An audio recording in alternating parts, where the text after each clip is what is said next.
All right, joining me now, great friend and mentor, Newt Gingrich, former House Speaker, Fox News contributor. Newt, thank you. I know it's late where you are.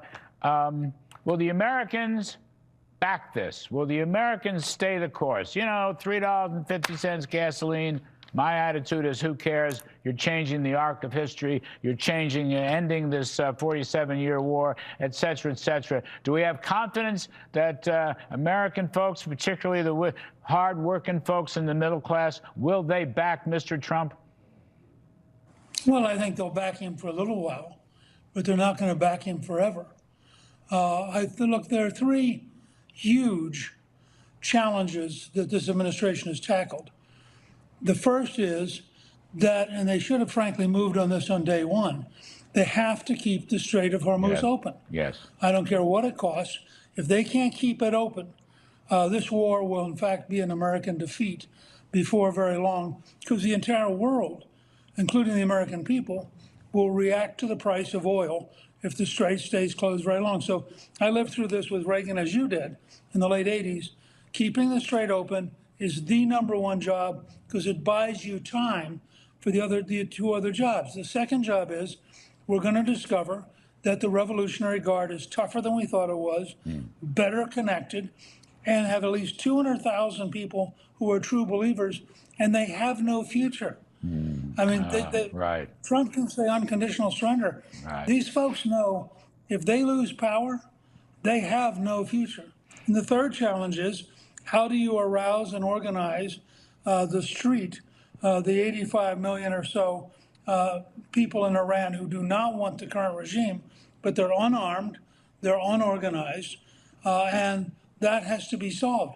These three problems are going to decide whether this was a stroke of genius or, frankly, a step into quicksand.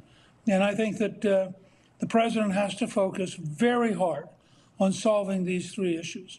Well, it sounds like they're going after. They may have been late to the starting gate, but on the Hormuz issue, it sounds like they're working very hard. And I just have to believe, Newt, if CENTCOM's going to, I mean, yes, we have reinsurance guarantees. That's easy. CENTCOM, the great U.S. Navy, once they go to work, they're not going to reopen. I mean, isn't it the big, I think this has got to be the end of the Iranian, monopoly over the Persian Gulf and oil and the global price. I mean, there's so much oil supplies. We're not, the United States itself, we're not even dependent on the Middle East for oil supplies. But anyway, it just sounds like once we get to work on it, it's going to be, we'll take care of that too. Well, we have the potential to take care of it. But remember, these folks aren't stupid. They watched us in the 80s. Reagan destroyed about half of the Iranian Navy in 2 days when they took us on, and when his administration. What they've done, though, is they have dug into cliffs, much like somebody compared it to Iwo Jima. They have a lot of cruise missiles and other things that are rather drones and other things that are hidden away. And they have tried to create a porcupine effect. Getting absolute control of the straits is going to be a fight. My point would be that should have been part of day one, because if we can get the strait open, then the world will calm down, the price of oil will collapse, and everything will be fine. But if we can't open the strait, then I think we're on a very short time leash in terms of trying to get this thing solved. Well, the president is asking, as I understand it, for 4 or 5 weeks. He's saying perhaps we can do it sooner. He's asking for 4 or 5 weeks. On Hormuz, I agree with you. I talked about it Friday. They let that one get away, but now they're on. There's 4. I think I just have to believe, Newt, in my heart of hearts, the Americans will be a lot more patient and supportive of the president. This is such a no.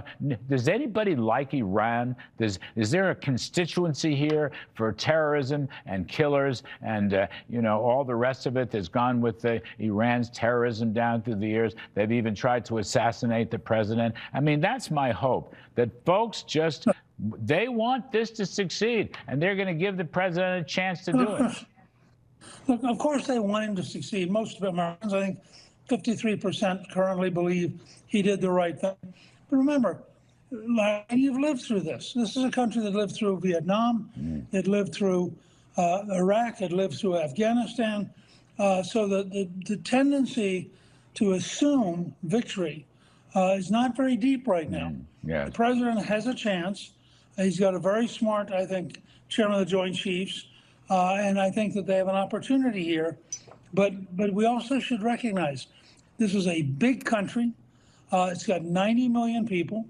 They've had a regime there since 1979, which has dug itself in, and defeating it is not necessarily an overnight experience. Yes. So I think the president probably has 2 or 3 weeks.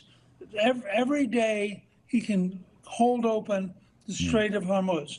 Every day that oil tankers go through that strait safely, he buys another week in terms of getting things done. Yes. And that's why I think the actual critical path for this whole fight is to get the strait open, have lots of ships coming through safely, have the price of oil collapse, and all of a sudden people will relax and say, you know, we are going to win this thing.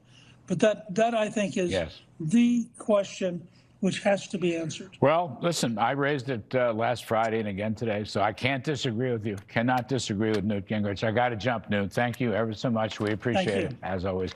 All right, folks.